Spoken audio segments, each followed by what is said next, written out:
Hey, welcome back to another episode of Widowed Too Soon. This is Mark Massaro. I'm here with my friend and co-host, Michelle Bader. Michelle, how professional did that sound? That sounded really good. Welcome Thank back. you. Like we were on a break. Well, I guess it Yes, has been a little while, a few weeks. it Few has. weeks. We've been on a hiatus. Yeah. So welcome back. Welcome And back. I don't know if you're going to say Michelle Bader for that many more times. Oh, yes. Right? Am I allowed to say? Yeah. Right. Let's say what what? is it? How do you say his Oh, last name? Ebersol. Ebersol. Okay. I just didn't Yeah. know if it, I don't know. No, I don't want you to have to edit this out later if I say, I think I'm going, but I might keep like my pen name, like my name for all my stuff because people already know my name. So I don't know. Yes. I haven't decided yet That's a good because point, yeah, it's only 29 days until my wedding. That's 29. crazy. So that's like Yeah. one day for every year that you are old. That right? I was just thinking how that's how old I am is 29. And that's Yes. how many days That's until just my amazing. wedding. I That's can't so believe crazy. it. And thank you, listeners, who've been along for this whole journey. It's been amazing. Yeah, Amazing. no kidding. Gosh, it's A crazy to think whirlwind. back when we started this podcast. Yeah. Like, what a Long different time place ago. we were in. I know. Like, Yeah, it's crazy. I mean, in the scope of life, I think it's been like a year and a half of doing this, maybe somewhere in there. May will be Yeah. 2 years. We'll have been doing a podcast for 2 years. It was May 4th. Remember the whole fourth thing? It was like May 4th. Yeah. That's right. 2 years ago. Like that just is crazy. Wow. In 3 more months, it'll be 2 years of podcasting. How is that possible? I don't know. I have no idea how that's possible, but we're here. We're here. Still happily doing this because we love it, or because is it because of those high paychecks? Yes, I mean, it is. I'm getting them. I don't know. I know. See, what's up with that? I'm over here all struggling financially. You're making all the big rolling bucks. in all the Widowed Too Soon money. We're just joking, so we don't make money yet. Maybe someday we got maybe someday. Maybe. And we will. You guys can, when we do, you guys can celebrate with us. Yes. Anyway, like, $6, $6. I don't even know how we. Okay, whatever. That's something for us to talk about. Not on air. Right. Like, how do we make money doing this? I don't know. Anyways, tell me about you. What's going on with you? No. Oh, wait, we did it wrong today. Okay, you tell me about you. Okay. What's up with the wedding plans? What's up with Joel? They're so good. So, talked with the DJ, getting all the music figured out. Hey, Mr. DJ. Come on, I had to do that. You had to do that. And he is going to perform our first dance along with Haley. They're singing it together. Whoa. So it's going to be beautiful. And she's singing some worship songs during the ceremony. So I always love hearing her sing. And we're actually... she has a really pretty voice. Thank you. I don't think we've talked about on here, but we're going to do this thing. I got the idea. I wish I could shout out her name, but I don't remember it. But a widow on Instagram got married, and she posted this thing about what her and her husband read at the beginning of their ceremony. He was divorced, she was widowed. And it was like, this day you can have both emotions, grief and joy, because none of us would be here if we hadn't experienced grief, either family, to be at this day. So we're actually writing our own, and we're going to start, that's neat. After I walk down the aisle of that, like, then we're going, I think the pastor is going to be like, Joel and Michelle want to share something with you. And we're going to start it with that. Oh, that's super cool. Yeah, to give people permission to feel whatever they're feeling. Like, a lot of Luke's family is going to be there, which I think is great. Yeah. They're supporting my new marriage, and they're supporting the kids in this, but they're going to have some grief. Like, that's probably strange to watch me marry somebody else. And, his family, they've been through grief in order to be where they're at with the grief of a divorce. And so we just want to acknowledge that. So anyways, wedding plans are great. Super, super excited. I'm ordering this. This is not for the wedding. This is for the bachelorette party. I'm ordering a cowboy hat, like a white cowboy hat that says bride with a veil in the back. And we're going line dancing. So excited. Wait, hold on. Did you say that's after the wedding? No. Bachelorette. It's 2 days before the wedding. We're doing the bachelorette party. Yeah, no, I know. I heard you say bachelorette. I'm like, wait, you're doing a bachelorette party after the wedding? Yeah, instead of the honeymoon, backwards. Yeah. Yes. We are going to be flying off to Kauai. And wow, that's super cool. So excited. Okay, seriously, you need to mail me some Kona coffee. Kona Coffee. Kona Coffee, yeah. Check. I'm serious. I'm gonna hold you to that. I'm gonna be like, yo, I know you're on a honeymoon, but where's my coffee? Kona Coffee. Why is that like the best? And you can It's only get it super there? good, but it's way cheaper if you buy it. Oh, okay. I'll try to I'm remember. just kidding. I know, no, I'm just kidding. You're on your honeymoon. You can text me, but we were talking about I'm not even texting having you phones. on your honeymoon. That's Yeah, so whack. We were talking about like, except for, in case my kids have an emergency, about really like not even having phones, just being in our own world. I'm so excited about that. Nobody should be texting you on your honeymoon unless it's asking for coffee. Yeah, right. What about me? Anyway, coffee. Yeah.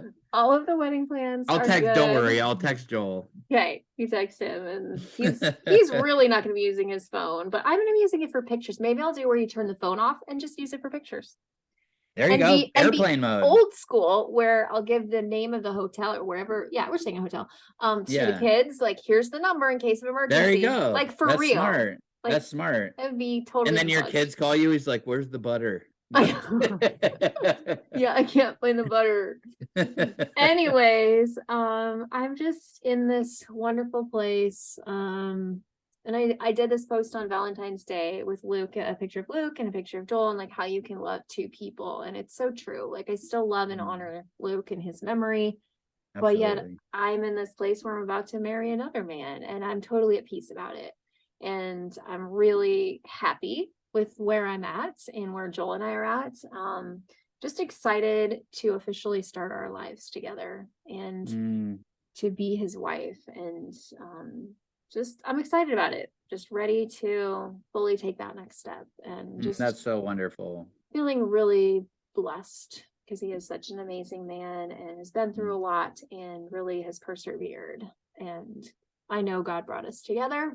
And yeah, just excited about the future. So that's what's great. Going on with that's me. So wonderful. Yeah. And then on another note, totally unrelated to that, I'm really getting into my grief recovery work.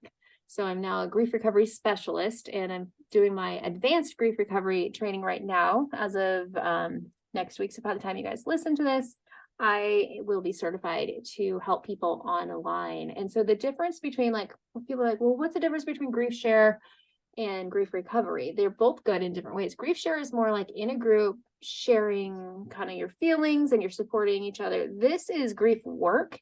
If you want to recover from your grief, if you want to take steps, and some of them are hard, to actually recover, because it is possible. That's another myth that people think, is that you never can recover from grief.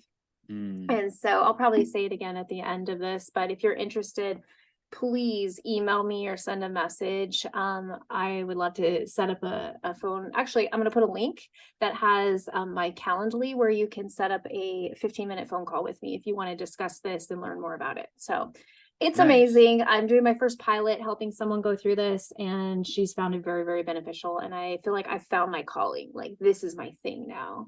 Like, in addition to, Widow Goals and Widow Too Soon and all of this, like, to be able to help people recover from grief, to not stay stuck in it. And I mean, that's why we do the podcast too. Yeah. We want to help people. And we've had so much, thank you, listeners. So many people reach out and say, you guys have helped me so much. Yeah. So, it's such a blessing to get those messages. Right? Because sometimes, we're just sitting here talking to ourselves. Yeah, right. And then somebody in Zimbabwe or somewhere hears us. And it's like, whoa, it's crazy. So it is. Anyways, enough about me. Let's talk about you. And you had some big stuff happening, like going public. Can you tell us about that? I can. So not everybody that listens follows us, Widow Too Soon, or me on Facebook, and so they wouldn't know. They just still know her as Mystery Girl. Mystery Girl. He is no longer. I know, and I'm gonna miss that. We can still say Mystery it. Girl, hey. But I got her permission to talk about her. Her name is Tina Hillenwater, and she is just such a beautiful soul. She is from West Virginia. She's my mountain mama. Country roads take me home. So that's her theme song, Nice. So I call her my little mountain mama. And she is just so beautiful and so cute. And the pictures of you guys together, that was just it sounds cheesy, but like warmed my heart. It was just like, oh, they're so cute. And then especially the picture of you guys with the kids, I was like, I love this so much. Oh It was yeah. just beautiful.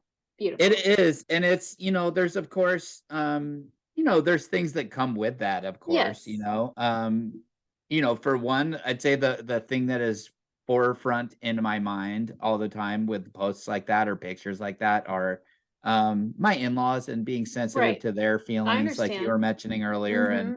And because I care deeply about what they feel and obviously don't want to hurt their feelings. And her family also, I'm also careful.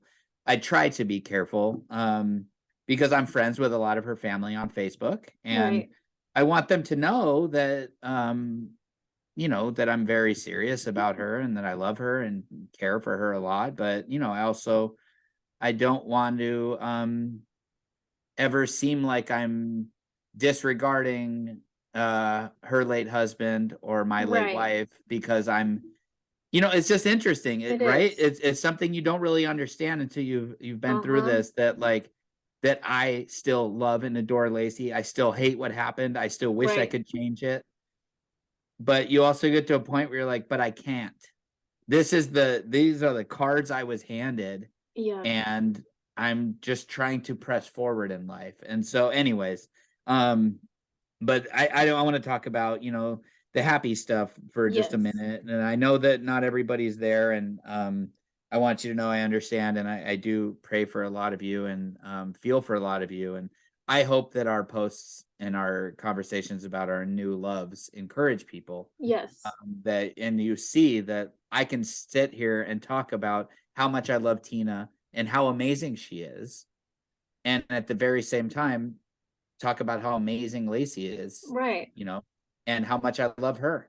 Right. And, and I like to try to remember to talk about Lacey in the present tense as much as possible because she is still alive. She's just she's not here on earth. But, we believe as Christians that she's very much alive and well, much better off than we are. So I try to remember. It's hard. It's so easy to say was a good person or whatever. But anyways, so moving along to, continuing on, with what I've been up to is that Tina came here and visited. And it was just a great time together. In addition to the great visit, because she's, my best friend. And so we really enjoy spending time together. We just really laugh a lot and tease each other a lot. That's just how we have friendly banter, and we like to smack talk, we play bowling on the Nintendo Switch. And she just dominates for some reason. It makes me so mad. I'm like, how are you this much better than me at this? But whatever, she is. She beat me by a lot her first time playing. I was like, yeah, I've never played before either. Right. Like, yeah, right. So, I secretly practice in all my free time. So the next time she comes, I can beat her. But anyways, joking aside, she was really sweet and helped me put together a birthday party for my daughter, Alexis. Nice. And it was just such a better party for starters because there was a woman involved who right. Y'all are really good at this thing, being a mommy, Yeah. And so I'm so thankful that my kids have somebody acting in this capacity in their life again. And for me, it feels so nice because Lacey was very sick. And so it's not just that she passed away 2.5 years ago. She was sick for a long time too. I've been doing things on my own for a long time with the kids and parenting and, all this stuff. So it's so nice to, also, in addition to all the things I get to feel, having somebody to share my day with again and all this stuff. Right. But, but having somebody that's like, Alexis is like, oh, or when we go out to eat, Alexis is like, I have to go potty. And she's like, oh, I could take you. Right. And I'm like, oh my gosh, that used to be the biggest thing for me because I have to stand out front of the women's restroom, which I already feel super uncomfortable doing. Because I don't want them to think I'm some creep who's standing out front of the women's bathroom. You know what I mean? But I'm not going to walk away when my daughter's in there because I don't know who else is in that restroom. I want to be able to, come kicking in the door if I hear my daughter scream or something. So it's always just been this really uncomfortable thing.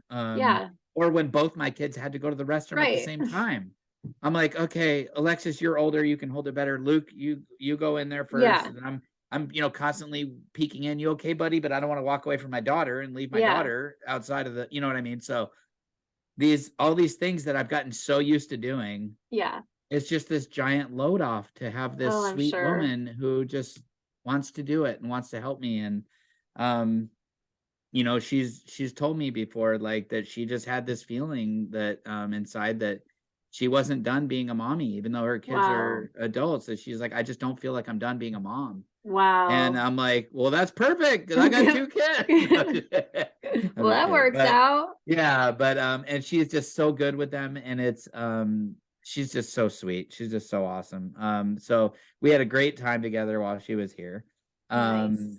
And I'm still studying math. I'm still teaching myself math to take the GED. I'm almost there. I hope that by the next time we record, that I will be able to say I'm a high school graduate at 43 years old. Yay! It's never too late. It's never too late. Just a shade under a decade. No, that was from Tommy Boy. Oh. He's like, lots of people go to school for 7 years or whatever. He's like, yeah, they're called doctors. Oh yeah. Anyways, so yeah, and then my friend Chris and his wife and their kids obviously should be moving here pretty darn soon. That's awesome. Yeah, so again, maybe by the next time that we record, they'll live here and we'll have had a chance to have dinner together and hang out or something. So anyways, it's been a few weeks again since we recorded, so there's been a lot going on. So that's the summary, but yeah, anyways, so that's what's been up. That's what's up. So moving into today's episode, we are doing grief myth number 2. And that is, wait for it. What is it? Help me out. I drew a blank. Know? No, I drew a blank. I'm thinking of the other one that you said. You should keep yourself busy. That's right. That's what it is. Okay. I was thinking of the first one we talked about, which, and I wrote it down. So it was thank you, because you're smart. Right. Yeah. That whole thing. See, I'm not a high school graduate. You can tell. Maybe when I graduate high school, I'll think of smart things like that. By the way, if you look on my Facebook profile where it's, I don't know if it's still public if it says this, but under education it says it them are overrated. Because spelled wrong. When the other day when you and Joel finally became virtual friends, I looked at it, we were talking about it. So yes, I know it was there. I'm pretty sure a few days ago, whenever that was. Them are overrated. Yeah, we were laughing about that. So. And you're all, that's so funny. He doesn't even have a high school diploma. We're overrated. I gotta change that pretty soon. I'm gonna be like high school graduate, GED. That's what's up. That's right. Yeah, I'm pretty proud of myself. So I passed same status. I passed the 3 subjects and working on the 4th. But it sounds funny to be at 43 years old, be like, I'm gonna be a high school graduate. For real though. I'm gonna get myself a new JanSport backpack, some hyper colored shirts. No, so where they just turn color in your armpits because you want everyone to know you're sweating. I mean, what was the point of that? Right? I forgot about that. Right? Oh my gosh. So I got a Facebook ad, totally irrelevant, but I got a Facebook ad recently that those shirts are making a comeback. Really? Yeah. Well, doesn't surprise me. I almost bought one and I was like, no, don't be dumb. This is totally one of those, nostalgic, stupid things, Yeah, I mean, it was just like advertising. I mean, it was mostly, I remember like boys that would have the hypercolored shirts and it'd be all like, I'm a different color into my armpit. Yeah. I'm sweating. They're like, check this out, bro. like there's like breathe on your shirt. Sleeve. Yeah.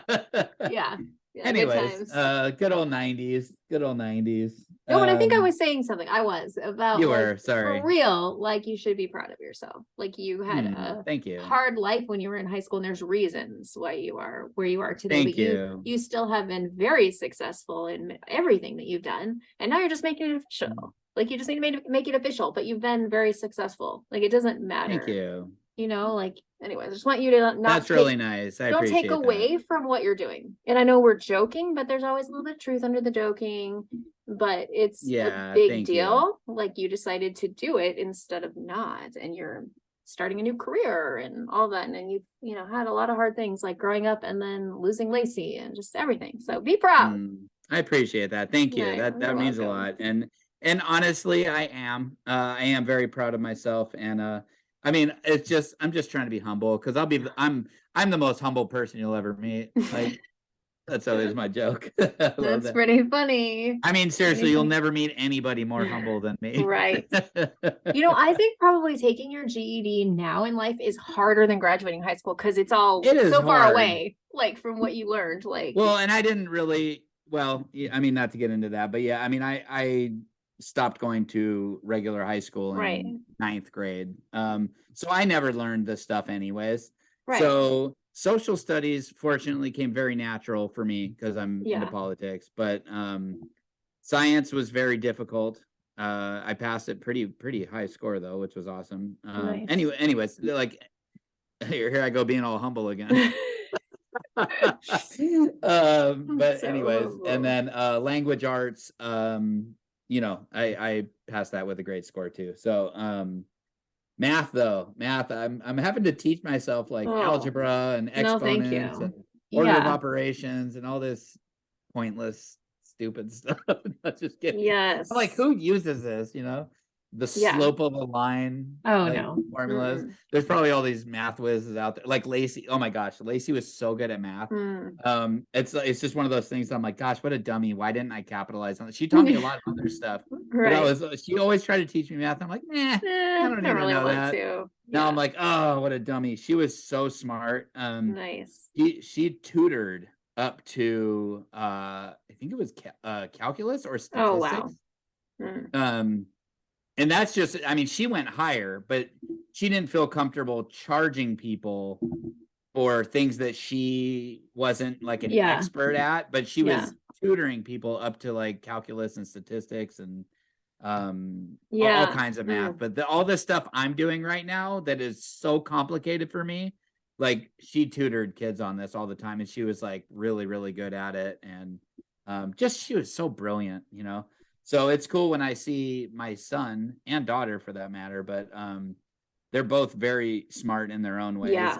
But my son Luke he is beyond gifted in math. It is crazy, like how. And he got sent home with an award that he is the number one reader in his class. Wow, that's so awesome. I mean, his second time in kindergarten, but still, that's all right. That's great. He started this year not knowing how to read. We came here and he was playing catch up because we had very difficult life in California, and so this was his first time in public school when we came here. So he was starting from scratch at the beginning of this year and did not know how to read. And then about a month into school, they sent him home with his first homework. And I was like, all right, let's read your book, buddy. And we sat down on the couch together and he just took off. He just started reading. I'm like, dude, you can like read. Nice. So anyways, they're going to great school. So anyways, sorry. So let's get into the episode. We're 45 minutes in, so should I pray or? I guess we should get into the meat and potatoes here. Yeah. So why don't you start us off and tell us what we're, Yeah, so we're talking give us a little about intro. The myth of you should keep yourself busy. So basically, a lot of people think you should just keep yourself busy because it distracts you from the pain. Let's go back to that broken arm scenario we had a few weeks ago. There's like the worst see the broken visual, arm. Right? Yeah, I mean, she fell hard. I did. It's really broken. And so if I don't do anything about it, I'm just distracting myself from the pain. Like, oh, there's a piece of candy. There's this. I'm distracting. Is my arm still going to be broken? Like in this weird position? If I don't get any help? Yes. So even though I was distracted by the candy and all the things, I did not get any better. It's the same thing with grievers. If we just distract ourselves, keep busy, we actually have something we call STIRBs in grief recovery. It stands for short-term energy relieving behaviors. Let me repeat that. Short-term energy relieving behaviors. And it's anything we do as grievers that distracts us from the pain. So give us some example of some STIRBs. Shopping, like wanting to, I know we both have self-admitted like Amazon shopping. I still do that. I love it, but I don't feel like that's I do how it I got That's how I got a cologne collection hobby. That's what I was doing. Anyways, yeah. Shopping. So, where you just don't want to feel the pain. And then I was thinking about, because I was going over this with my client this week, this is what we were talking about. And I'd go through mine as well. And I'm like, I feel like it used to really be like shows. Like I'd get like, I want to find a series that has like 5 seasons and I just want to watch them and like just not be where I'm at, like dealing with it. Now there's a time and a place for relaxing and stuff like that. But when this is like what you have pain, but you don't deal with it. It could be for some people alcohol, like drinking to escape and to get out of your reality. I mean, there's so many different things that it could be, but it's basically anything taking it away. And we often tell ourselves when we're new in grief, like, I just need to keep busy. I just need to keep busy. But your arm's still going to be broken. Like you have to deal with it. And so finding that balance of, yes, there's a difference too, because you don't want to just be home alone doing nothing, like petting the cats, like an old cat lady. Side note, I was telling Haley about my biggest fear used to be that I would, like, when my kids leave, I'd be alone with my cats. I don't even have cats, but that I would just be like in a black dress, my hair in a bun with like 10 cats just running around my house and I'd be all alone. That's what I used to think. Anyways, that's a side note. I don't even know where I'm going with that. Anyways, I don't want to be a cat lady, but let's get back to what we're talking about. Keeping busy. Like it feels good in the moment. And using those Sturbs feel good in the moment, but it's still going to be there. It's like when you need to clean your house and you just avoid it. You still have to do it. Procrastinating, same kind of thing, like waiting till the last minute to do things. Like you're still going to have to deal with the pain if you want to move forward in life. Yeah. And, for me, cleaning actually would have been like a Sturb for me. Yeah, and that's different than or organizing or whatever, you know what I mean? Like, but it was just distracting my mind. But so, let me play devil's advocate a little bit. Is there any times that you can think of that would be good time to distract yourself? Or how can you say, like maybe a way that you distract yourself in a positive way? I think first what we feel we can heal. So let's say it's like Mother's Day, like for a new widow. That's a hard day. I feel like because I remember doing this on one Mother's Day, like feel the pain, let yourself feel it. But if you want to go out and do something, treat yourself. Like I think I went shopping on the first Mother's Day. If you want to go out shopping and do that, it's not that it's distracting from your pain. You've already felt your pain, but it's giving you something to do and like treating yourself a little bit, if that makes sense. Treat yourself. I know you're gonna say Parks and Rec, right? Yes. Yes. Yeah, and I missed that show. That was a good show. You have gotten very few of my references in the past. That's impressive. An easy one. Treat yourself. Is it? I love that. So it's on do you have Peacock, by the way? They pulled it off Netflix, but it's on Peacock. Okay. Well, I need to go watch those again. Yeah, it's a great show. Yes. I actually found a list of Sturbs in the book, the Grief Recovery Handbook. Okay. So it says food, alcohol and drugs, anger. Anger, that's interesting. Exercise, fantasy like movies, TV, books, shows, like we were talking about, isolation, sex, shopping, and workaholism. That's another one too. People who just want to stay at work because they don't want to deal with their stuff. Those are all things that don't work. Okay, so listen to this. Short-term relief doesn't work. So imagine a steam kettle filled with water. The flame under the kettle is turned up high. Normally, as the water heats and boils, the steam generated by the heat releases through the spout. Most kettles are fitted with a whistle to notify us when the water, blah, blah, blah. Okay, so let me get to the part. A healthy steam kettle releases energy immediately as it builds up. When you are told, don't feel bad, and if you're going to cry, go to your room, the energy stays inside. The myth that time will heal is laughable in terms of the steam kettle analogy. Time only moves the steam kettle closer to an explosion. So like if we're not letting things out, we're going to explode. Like if we're not dealing with our feelings. As the pressure builds up inside our personal steam kettle, we automatically seek relief. This is when we may start participating in short-term energy relieving behaviors. There are 3 major problems with Sturbs. The first is that they work, or more accurately, they appear to work. They create the illusion of recovery by causing you to forget or bury emotions. The second problem with STIRBs is that they are short-term, they do not last, and they do not deal with the true emotional issue. And lastly, they do nothing to remove the cork that is jammed in the spout. In fact, most people don't even realize that there's a cork in the spout. So just kind of an illustration about how, like, it's just another way of saying that you need to deal with your emotions. Because if you don't, and you just keep stuffing them inside, you just keep doing these short-term energy relieving behaviors, you're never going to get better. Like, you're just going to continually stay in this pattern. So then it has to go hand in hand with what we talked about in our last episode about, that it's not just the time heal, it's what you do with the time. Exactly. So I think that STIRBs, and this is, I'm not going through a book. I don't know the stuff that you know. I'm not going through these courses, or haven't gone through these courses. But just from my experience, I would say that those STIRBs could be a good thing if, and I'm just thinking of this off the top of my head, so you can correct me if I'm wrong. But if you are also focusing your time on healing and doing things that heal you, because sometimes when the grief would get really, really heavy, I would allow myself to feel it.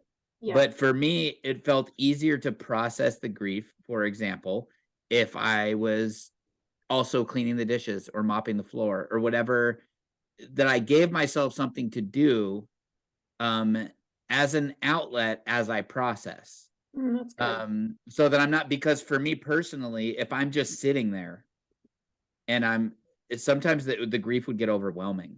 And like, it was like, gosh, I can't believe she's gone. And it would just become so heavy. So for me, it was like, and so I might've been handling it wrong in that moment. But for me, it was like, okay, I need to get up and do something. And or go for a walk or whatever. I would take the kids, take the dogs, and we'd go for a walk. And, I'd be lost in thought.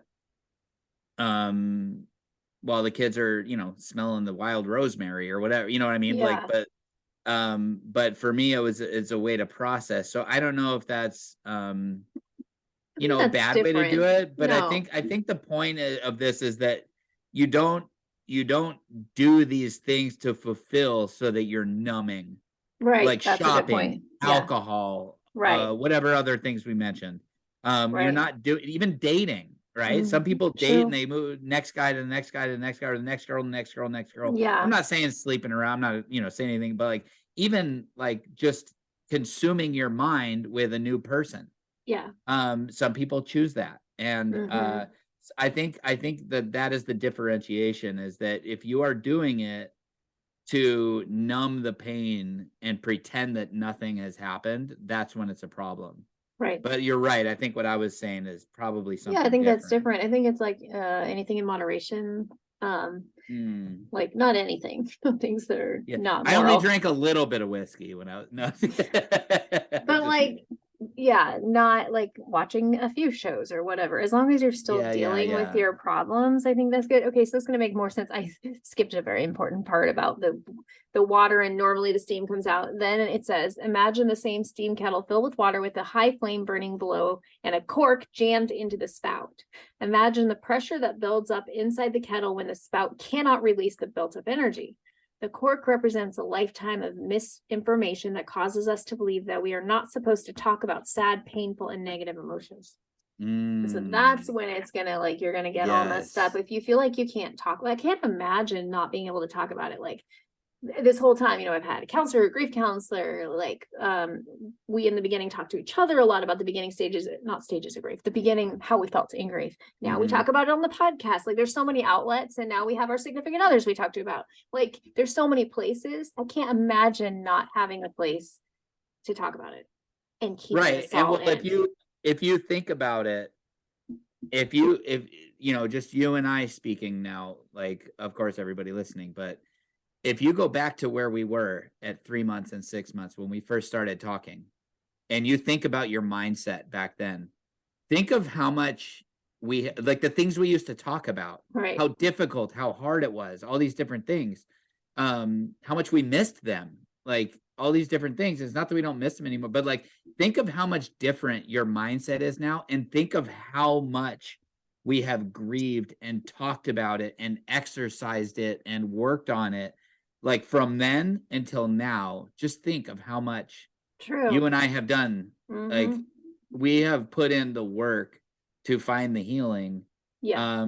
And it's still not like, there's still moments, of course, you know.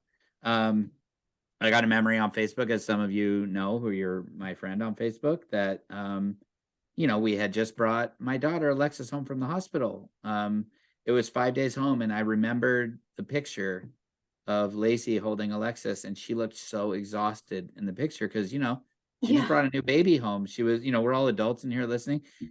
She was breastfeeding, and she was learning how to breastfeed for the first time. And she was committed. She was devoted. She wanted to, you know,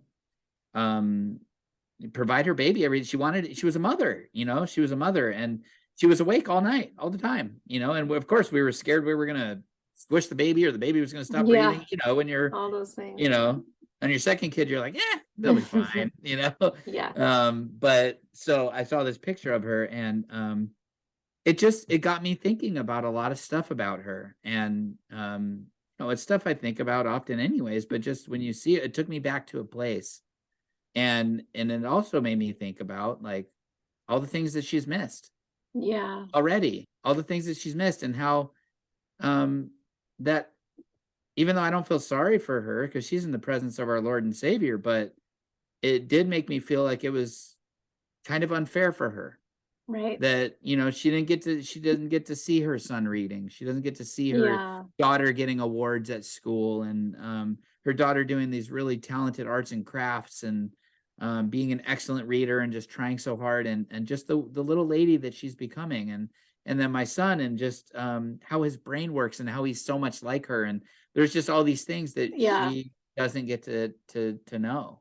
Right. And it just felt kind of like us. It's like she worked so hard through her pregnancies, like for these kids. Like she sacrificed so much.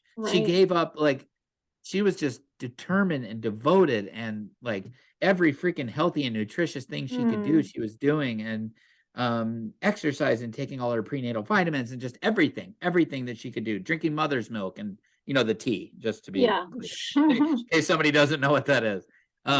You know, just doing all the things to promote a very healthy baby. And she worked so hard, and she created these children that are just awesome and beautiful. And you know, she's missed a lot anyways. So I forgot why I brought all that up. There's still moments. We're talking about grief. Yes, yeah. There was a point I was getting at. So whatever. Sorry, I guess that was me getting to process some more of my thoughts. And but anyways, but yes. So that's what I was talking about. It's just that how far that there are still moments, how far you and I have come. Yeah. True. I remember, like, we used to feel the need to constantly compare, not in any comparison kind of way, but just because we both found it really interesting to compare how Luke's and Lacey's cancer were similar. What similar medications they were on, what similar experiences they had, what similar experiences you and I had. What was it like for you discussing with him, having conversations with him, knowing he was going to die? What was it like for me having conversations with Lacey, knowing she was going to die? We talked about it a lot, and at great lengths. And so like looking back, it's kind of like, wow, like we really have put in a lot of work to find this healing. True. And so it didn't just you know, it definitely, the point I'm getting at is that we definitely, even though we had our little things for like coping, we definitely didn't like mask our grief. We talked about it openly, and that's super, super important. And something I did was, you know, I was so afraid that everybody was going to be so bothered by the darkness that I felt in my heart, and that I didn't want to share it with it. How do you share that with somebody? Anytime I felt alone at night, it was always at night, I'd feel alone. Yeah, for sure. Just me and the kids. And my house is quiet and there's just, Yeah, I night just, for I sure. wanted human connection, Mhm. and it was so hard. And I'd think about my friend John, and I was like, oh, I need to call John. Or I'd think about Brian, I need to call Brian. Or Chris, I need to call Chris. And I would pick up the phone and I would hit their contact. And I'd hover my thumb above the like call, the dial button. And I'd be like, I can't, all I would picture is them like sitting at home with their complete families, Right. Eating dinner. And then here's this sad guy that wants to disturb their family dinner. And hey man, do you have some time to listen to me and how hard and how sad I am right now? Like, I just couldn't do it. I could never bring myself to do it, even though all of them are like, hey dummy, call me. Like, it's okay. I'm telling you, it's okay. Like, don't do that to yourself or whatever. And I'd just be like, I just can't. I can't disturb you guys. And I know that I don't want to bring down your evening. So I'm just encouraging people. Yeah. Don't do what I did. Right. Don't do that. Call people, say, hey, I'm having a hard time. And then picture how you would respond if they called you and said, hey, I'm having a really hard time. Right. Can I talk to you? You'd be like, yeah. Yes.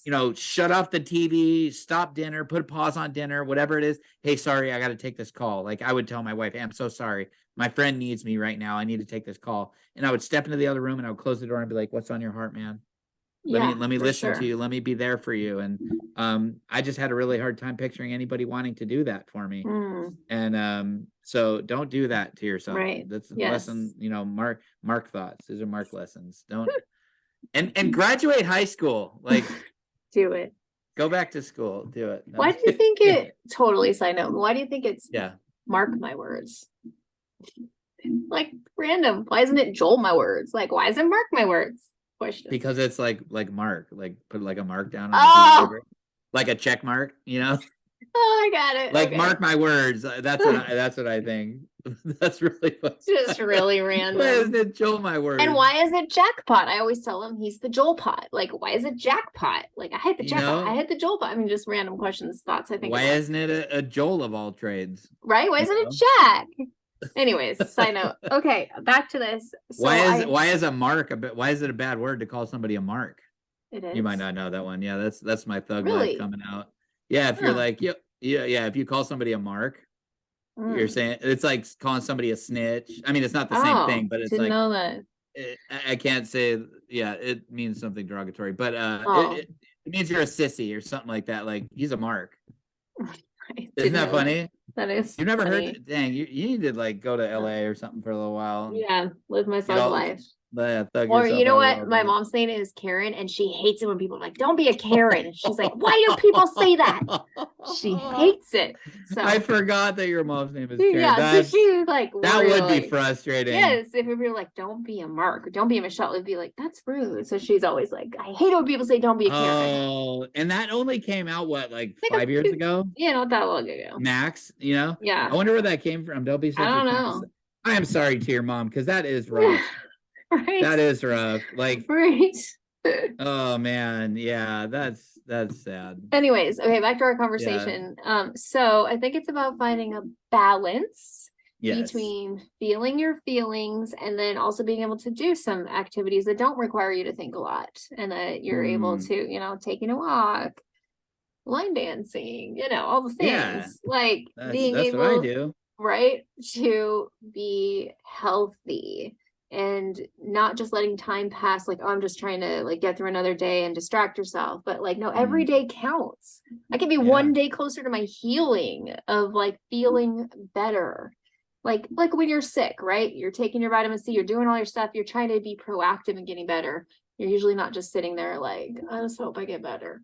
You're usually, or you got medication or whatever, you're working on feeling better. So I just wanted to encourage people to try to find that balance. So maybe that looks like you start the mornings with prayer and journaling. Like, that's huge for me, is journaling my feelings and praying my feelings. You start with that, and that's how you're able to feel the pain. And when you have something pop up and you're like, grief hits you in the face and you're like really sad, let yourself feel it.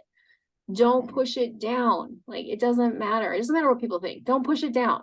Like, let yourself feel those things, and then be able to move forward, and then be able to, binge watch your favorite show or whatever.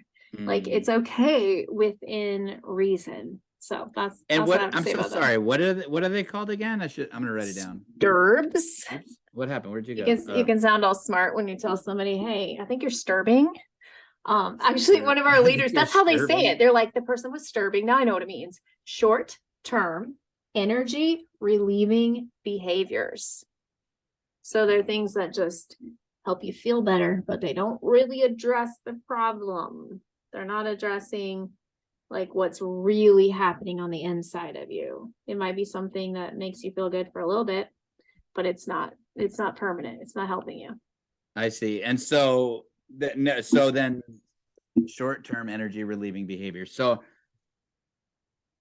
I think that some of them, and maybe you wouldn't call them stirbs, but I think if you were, say, distracting yourself with something really positive, like reading your Bible, right, or reading a grief healing book, those things could still be considered a stirb, right? Or does a stirb have like a negative connotation?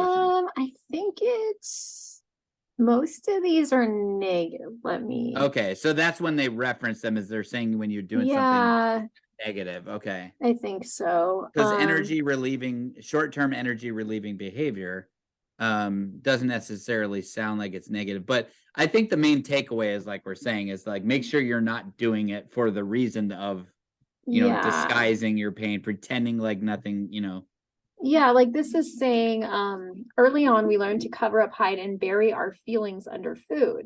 It is not surprising that sometime later we adopt the same behavior and cover up our feelings under alcohol or drugs. We may have learned to do so by observing family members at funerals or wakes consuming large amounts of food and alcohol. Consuming food or alcohol in response to the emotional energy created by death or divorce does not help us discover the source of the energy or complete the relationship affected by our loss. Therefore, we are participating in an illusion that the short-term relief offered by food or alcohol gives us long-term relief from the pain caused by the loss. That might help clarify it a little bit more about what it's talking about. I mean, think about it. You're taught from a young age, oh, you're sad, let's get some ice cream. Like things like that only like add to this problem that we have in society. I mean, I do with my own kids, like, oh, let's get it, especially when they're little, let's get a cookie, let's do this, oh, whatever. Or don't cry, or I'll give you something to cry about, that was my mom, right? That one too. That's different. Funny. Anyways, I think anything else you want to say about what are we talking about? I think this is a great topic, and it does remind me of it's a more well thought out episode, but we did one that it reminds me of. Help me out. Comfort. What was it called? Counterfeit comfort. Don't fall for counterfeit comfort. Yes. So we did. If you find this topic interesting, that's right. We did dive into that. This is kind of the same thing. I just realized. Well, no, it's not. It's not the. It's been a long time though since it has. Yeah, it has been a long time, but it is different, and we're coming at it from a different approach. But and we could just repeat material at this point, like. Right. They like listening to us anyways, right? Well, sure, that's my humble approach, but no, I mean, in regards to like, gosh, some of these episodes have been so long ago, right? That like either people will have forgot, or they haven't listened to that many of our episodes. Right. But anyways, but no, I think it's good stuff. It's important because also a lot of people listening are in the beginning. Right. They're in the beginning. So it's important to stress these things that are important in the beginning. Or, I didn't get permission to use the person's name. So I'll just say that even though it was public conversation, there was a conversation had between myself and somebody on our Facebook page. And this person was saying how they are stuck in the grief, and that they're 2 years out and they're just stuck in the grief. And I did share with this person about the thing we discussed in our last episode. Yeah. I said, we just actually did something on this where it's not about how long it's been, it's about what you do with the time. Right. So these things are important for people that are in the beginning. And we know that there's some of our listeners we just got a new listener who just lost her husband in January.